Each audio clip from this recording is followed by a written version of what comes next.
Jake Morrison thought he knew heartbreak, until he saw Sarah Chen pushing a stroller down Main Street 9 months after she'd vanished from his life without a word. The baby had his eyes, his stubborn chin, and as their gazes met across the town square, one question burned through him.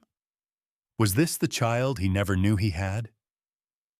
If you enjoy stories about unexpected family secrets and second chances, feel free to subscribe. It really helps the channel grow. And by the way, let me know in the comments. Where are you listening from today? Now back to Jake's story. None of them knew that a single photograph hidden in Sarah's purse would soon reveal a truth that would shatter everything they believed about love, family, and second chances.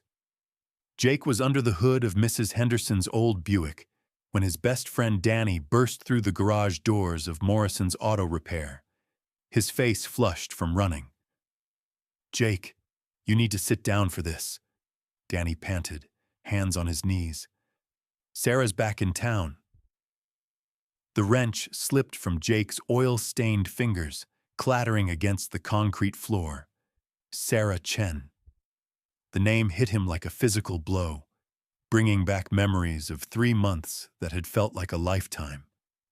Late-night conversations at Murphy's Diner, walks through Millbrook Memorial Park, and the way she'd laugh at his terrible jokes while he fixed her temperamental Honda. Then one morning, she was just gone. No explanation, no goodbye, just an empty apartment and a broken lease. "That's not all," Danny continued, his voice dropping to a whisper even though they were alone. "She's got a baby with her, Jake. A little girl." The garage suddenly felt too small, the air too thin. Jake stumbled toward the window overlooking Main Street, his heart hammering against his ribs. There, across the busy street at Maple Leaf Cafe, sat Sarah Chen. She looked exactly as beautiful as he remembered, her dark hair catching the afternoon sunlight. But something was different. More mature, more careful in the way she moved. And beside her table, a stroller with a tiny occupant he couldn't quite see from this distance. As Jake stepped outside to get a better look, Sarah glanced up from her coffee cup, and their eyes locked across the street filled with Saturday afternoon shoppers. Time seemed to stop as recognition flashed across her face, followed immediately by something that looked like panic. The baby in the stroller turned toward the sound of Jake's work boots on gravel, and his breath caught in his throat. Those were definitely his grandmother's distinctive green eyes staring back at him, the same unusual shade that had been passed down through 3 generations of Morrison men. Jake's legs felt unsteady as he crossed Main Street, dodging Mrs. Patterson's ancient Ford and a group of teenagers on bicycles. Each step brought him closer to answers he wasn't sure he was ready to hear. Sarah's face had gone pale as fresh snow, her knuckles white where she gripped the stroller handle. The baby, a beautiful little girl with dark, wispy hair and those unmistakable Morrison green eyes, reached tiny fingers toward Jake as he stopped beside their sidewalk table. The Saturday afternoon crowd at Maple Leaf Cafe had grown quiet, sensing drama unfolding in their small town where everyone knew everyone's business. "Hello, Sarah," Jake managed, his voice barely steady despite his best efforts. She looked up at him with eyes that held a mixture of longing and fear, her lips parting as if she wanted to speak but couldn't find the words. The baby made a soft cooing sound, and Jake's heart nearly burst. Every instinct screamed that this child was his. The shape of her nose, the stubborn set of her tiny chin, even the way she studied his face with serious concentration. "Jake, Sarah started, then stopped, her voice catching. The silence stretched between them like a chasm while the cafe patrons pretended not to listen. Mrs. Henderson leaned forward in her chair, not even bothering to hide her curiosity.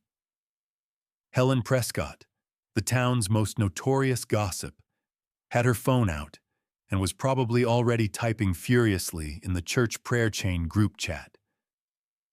Just as Jake opened his mouth to ask the question burning in his chest, Sarah's phone buzzed against the metal table with a text message that made her face crumble. She glanced at the screen, then back at Jake, with something that looked like pure terror. "I can't do this," she whispered, rising abruptly and fumbling with the stroller brake. "Not here, not now." She started to push the stroller away from the table, but the baby's stuffed rabbit, a worn pink bunny with floppy ears, tumbled to the sidewalk. Jake bent to retrieve it, and as he straightened, his eyes fell on something that made his world tilt sideways. Attached to the rabbit's ear was a tiny hospital bracelet, faded but still readable. Baby girl Chen Morrison, DOB, March 15th. Jake followed Sarah's hurried footsteps to Millbrook Memorial Park, the same tree-lined sanctuary where they'd spent countless hours during their brief but intense relationship 9 months ago. She finally stopped beside the massive oak tree where they'd once carved their initials, JM plus SC, now weathered and barely visible in the gnarled bark. The baby had fallen asleep in her stroller during the short walk, her tiny fist curled around the pink rabbit's ear, completely oblivious to the storm of emotions swirling around her. "Her name is Emma," Sarah whispered, not meeting Jake's eyes as she stared down at the sleeping child. Emma rose. The name hit Jake like a gentle wave, washing over him with unexpected warmth. Emma, his daughter. Because despite the fear and confusion clouding his thoughts, his heart had already accepted what his mind was struggling to process. "Why didn't you tell me?" Jake asked, his voice breaking despite his attempt to stay calm. "Sarah, why didn't you tell me you were pregnant? Why did you just disappear?"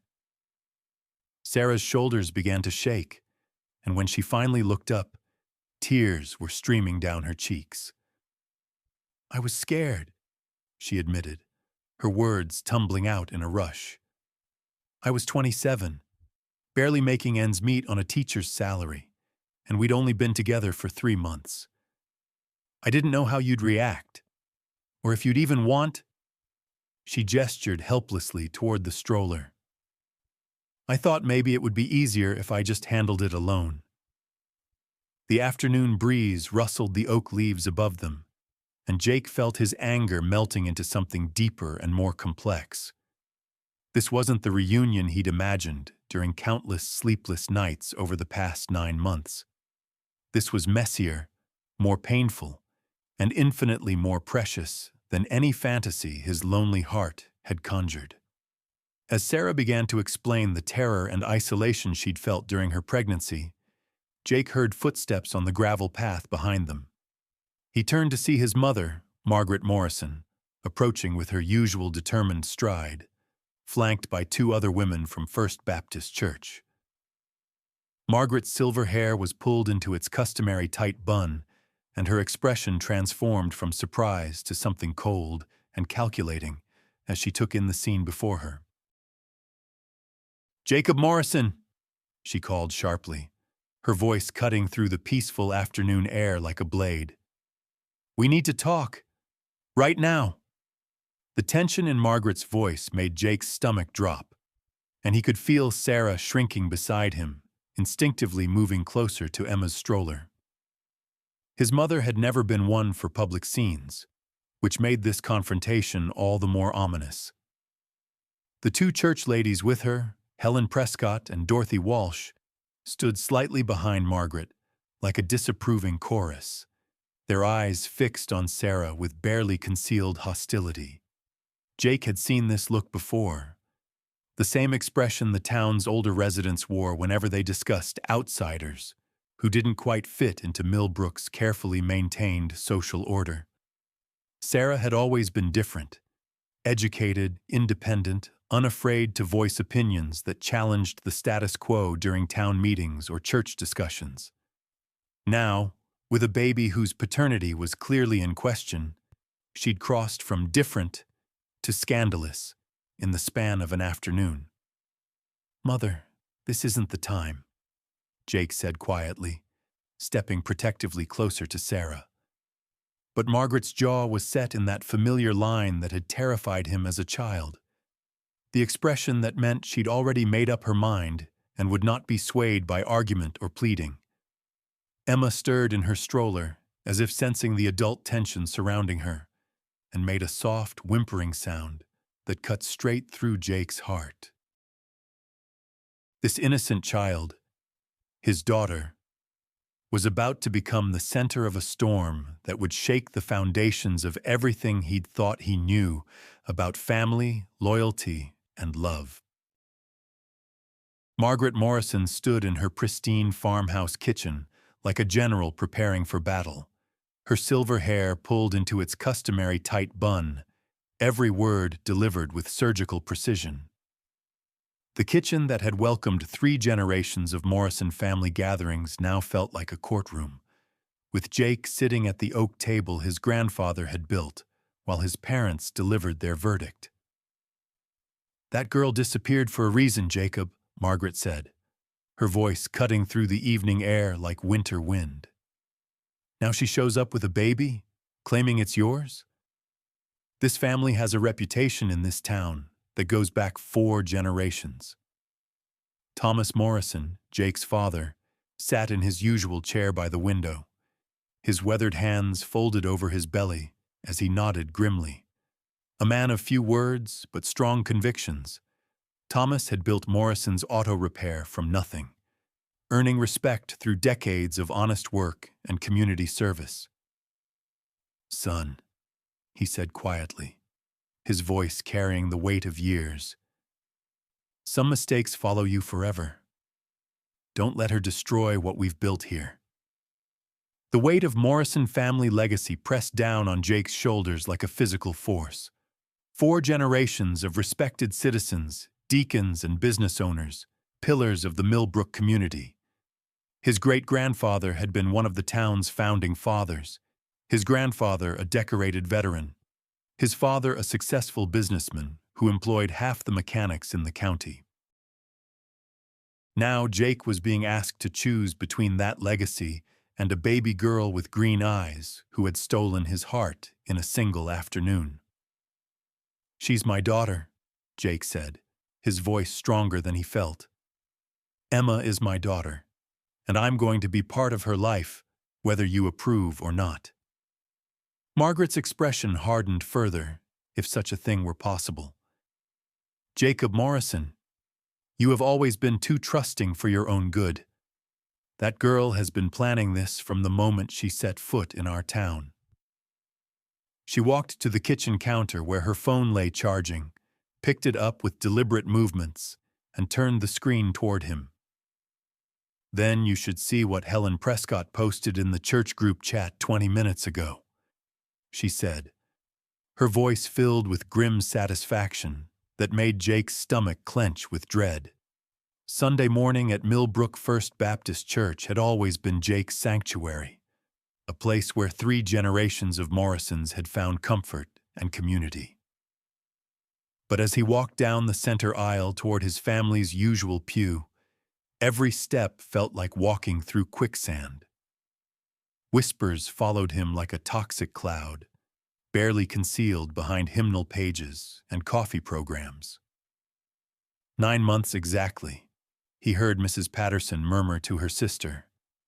"Convenient timing, if you ask me."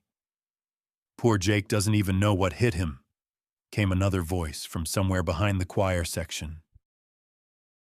"Chief, that girl always seemed too sophisticated for a small town like ours." The sanctuary that had once felt welcoming now seemed to press in on him from all sides, filled with judgmental eyes and knowing looks. Jake had grown up with most of these people, had been baptized in this very church, had attended Sunday school in the basement classrooms where faded construction paper crafts still decorated the walls. Now their familiar faces wore expressions of pity mixed with disapproval, as if he were a child who had disappointed them beyond measure. During the coffee hour in the social hall, the whispers became more bold. Helen Prescott, resplendent in her Sunday best, with perfectly styled gray hair and a smile that never reached her eyes, approached Jake with the predatory grace of a cat stalking wounded prey. "Jake, honey," she said, her voice dripping with false sweetness. "We're all just so concerned about you. That girl's history is, well, it's complicated, isn't it?" She leaned closer, lowering her voice to a conspiratorial whisper that somehow managed to carry to the surrounding tables. "Did you know she was asking about apartments in Columbus just last week? Martha at the real estate office told me she seemed very interested in a quick move." Helen's words hit Jake like physical blows, each syllable designed to plant seeds of doubt about Sarah's motives and intentions. The coffee in his cup had gone cold, but his hands were shaking too much to set it down without making a scene. Before Jake could formulate a response that wouldn't get him banned from church fellowship, the social hall's double doors opened with a creak that seemed to echo through the suddenly silent room. Sarah Chen stood in the doorway, holding Emma against her shoulder, having worked up the courage to attend church and face the town's judgment alongside Jake. She wore a simple blue dress that brought out her eyes, her dark hair falling in soft waves around her shoulders, and despite the obvious tension in her posture, there was something different about her expression. Where Jake had expected to see fear or uncertainty, he saw determination mixed with what looked suspiciously like relief, as if she'd finally decided to stop running from whatever had been chasing her. The confrontation Jake had been dreading finally materialized during the Sunday lunch rush at Murphy's Diner, Millbrook's social epicenter, where gossip flowed as freely as the coffee refills. Jake and Sarah sat in a corner booth with Emma sleeping peacefully in her carrier between them, trying to have a quiet conversation about their future, while half the town seemed determined to make that impossible. The diner's red vinyl booths and checkered floor usually felt homey and familiar, but today the atmosphere crackled with barely contained drama. "I want to do this right," Jake said quietly, reaching across the table to touch Sarah's hand. "Emma deserves to have her father in her life, and you deserve support, not judgment." Sarah's eyes were bright with unshed tears as she squeezed his fingers. "I know I should have told you sooner. I know I handled everything wrong. But Jake, there are things about my situation that are more complicated than you realize." Before she could explain what she meant, a group of Jake's high school friends slid into the booth directly behind theirs with deliberate loudness. Brad Hutchins, who'd never quite gotten over being passed over for class president in favor of Jake, led the charge with comments clearly meant to be overheard. "Some guys are just too good for their own good," Brad said with false joviality. "Take whatever story they're fed, no questions asked." His friend Mike chimed in with equally transparent cruelty. 9 months is awfully convenient timing, don't you think? Like someone planned it that way." The third member of their impromptu Greek chorus, Danny Walsh, added the final blow. "Jake always was a sucker for a sob story. Remember when he helped that family who claimed their car broke down, and it turned out they were running a scam all over the county?" Sarah's face went white as these verbal arrows found their mark, her composure finally cracking under the sustained assault. She stood abruptly, Emma's carrier in her hands, tears streaming down her cheeks as she fumbled for her purse with shaking fingers. "I can't do this," she whispered to Jake, her voice breaking. "I thought I could face them, but I can't watch them tear you down because of me." As Sarah rushed toward the diner's front door, her diaper bag slipped from her shoulder and fell open, scattering baby bottles, diapers, and other necessities across the worn linoleum floor. Jake dove to help gather everything, his face burning with embarrassment and fury at his former friend's cruelty.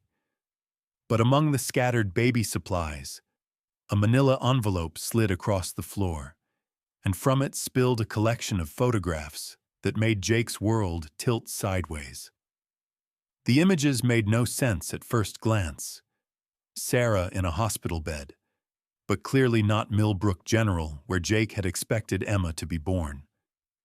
Standing beside her was a man Jake had never seen before, tall and professional-looking in medical scrubs, smiling down at baby Emma with an expression of unmistakable paternal pride and affection. In the privacy of Sarah's modest apartment above Patterson's used books, with Emma sleeping in a makeshift crib by the window and the Sunday afternoon sunlight filtering through thin curtains, Sarah finally revealed the truth that had been eating her alive for months. The apartment was small but clean, furnished with second-hand pieces that somehow managed to feel warm and welcoming despite their obvious age. A few baby toys were scattered on the coffee table, and the scent of formula and baby powder mixed with the faint smell of old books from the shop below.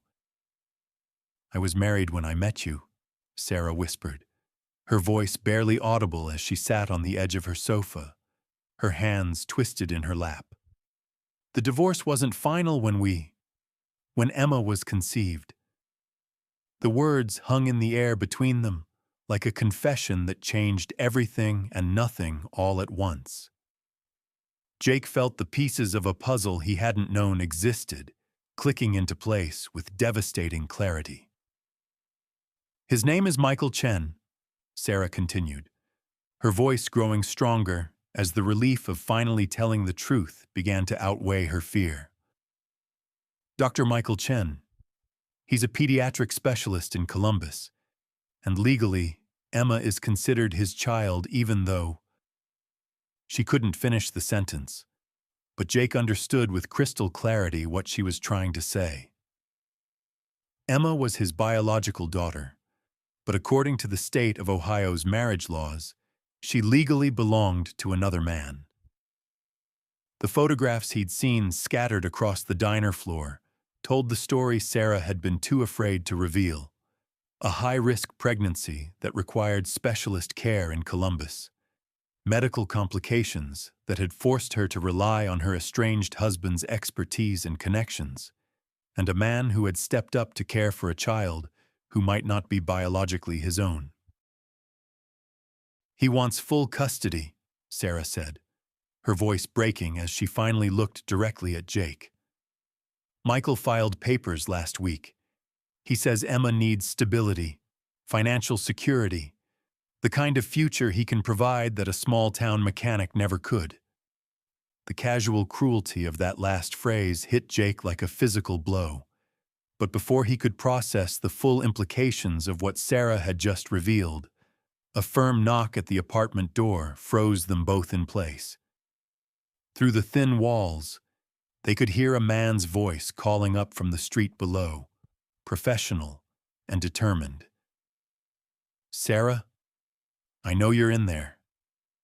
We need to discuss Emma's future, and this conversation can't wait any longer." Dr. Michael Chen stood in the narrow hallway outside Sarah's apartment, his presence commanding attention even in the cramped space above the bookstore. Tall and composed in his crisp white button-down shirt and dark slacks, he carried himself with the quiet confidence of a man accustomed to making life-and-death decisions.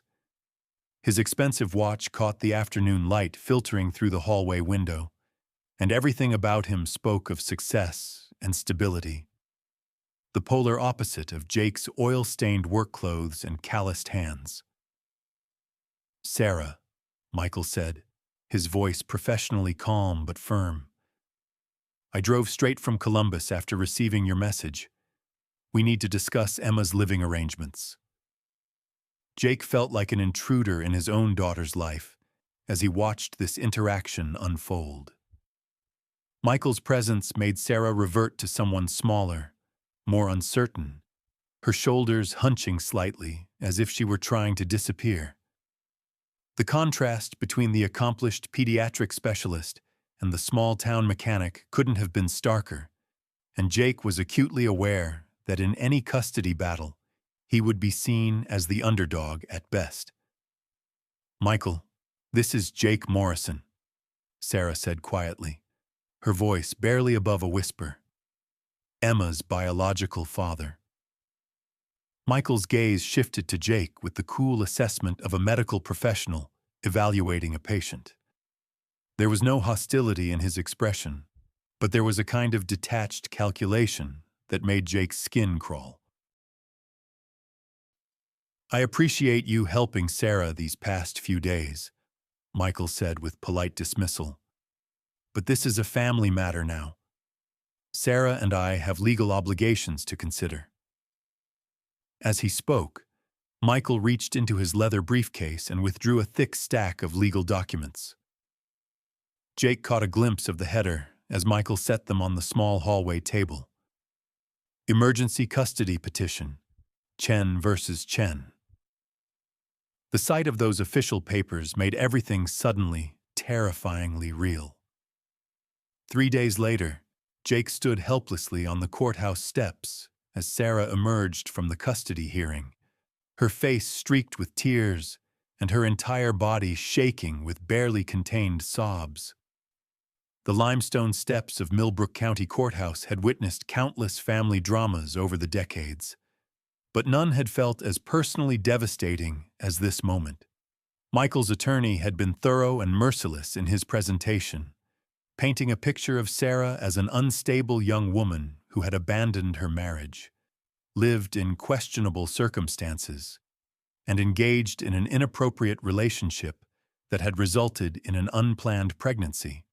Sarah's court-appointed lawyer, fresh out of law school and clearly overwhelmed by the complexity of interstate custody law, had been no match for Michael's expensive legal team.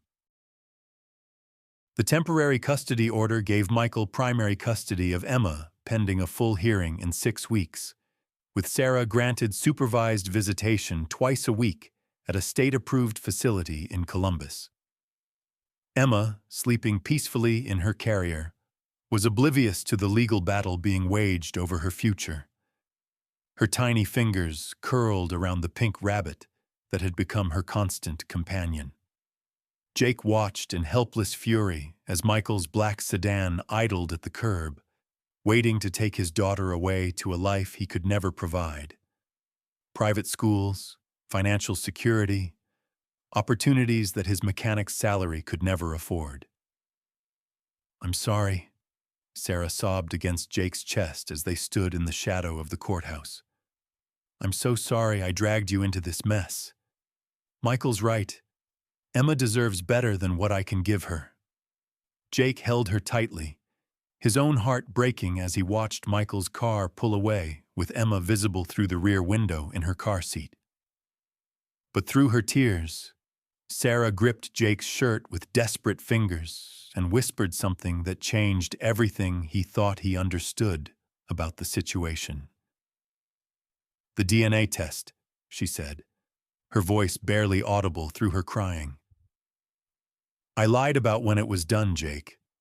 Michael isn't just claiming legal custody because of our marriage. He believes Emma is actually his biological daughter, and he has test results to prove it." That evening, Jake sat on his parents' back porch, staring at the fields that had been in his family for 4 generations, wrestling with a truth that cut deeper than any physical pain he'd ever experienced. The Morrison farm stretched out before him in the gathering dusk, 200 acres of corn and soybeans that represented everything his family had worked to build and preserve. Sarah sat beside him in one of his mother's wicker chairs, having finally found the courage to tell him the complete story that she'd been too ashamed and terrified to reveal.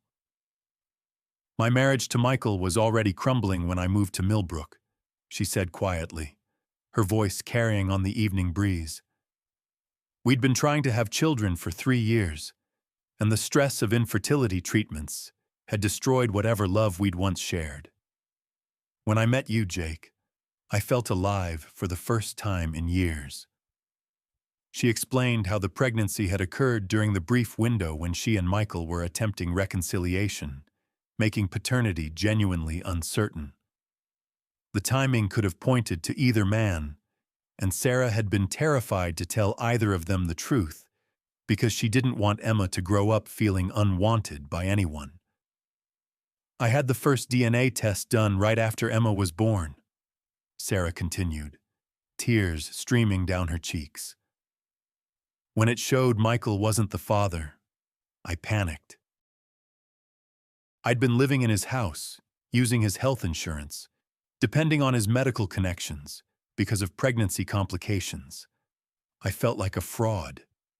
As fireflies danced in the gathering darkness around them, Jake realized with crystal clarity that his love for Emma didn't depend on DNA or legal documents.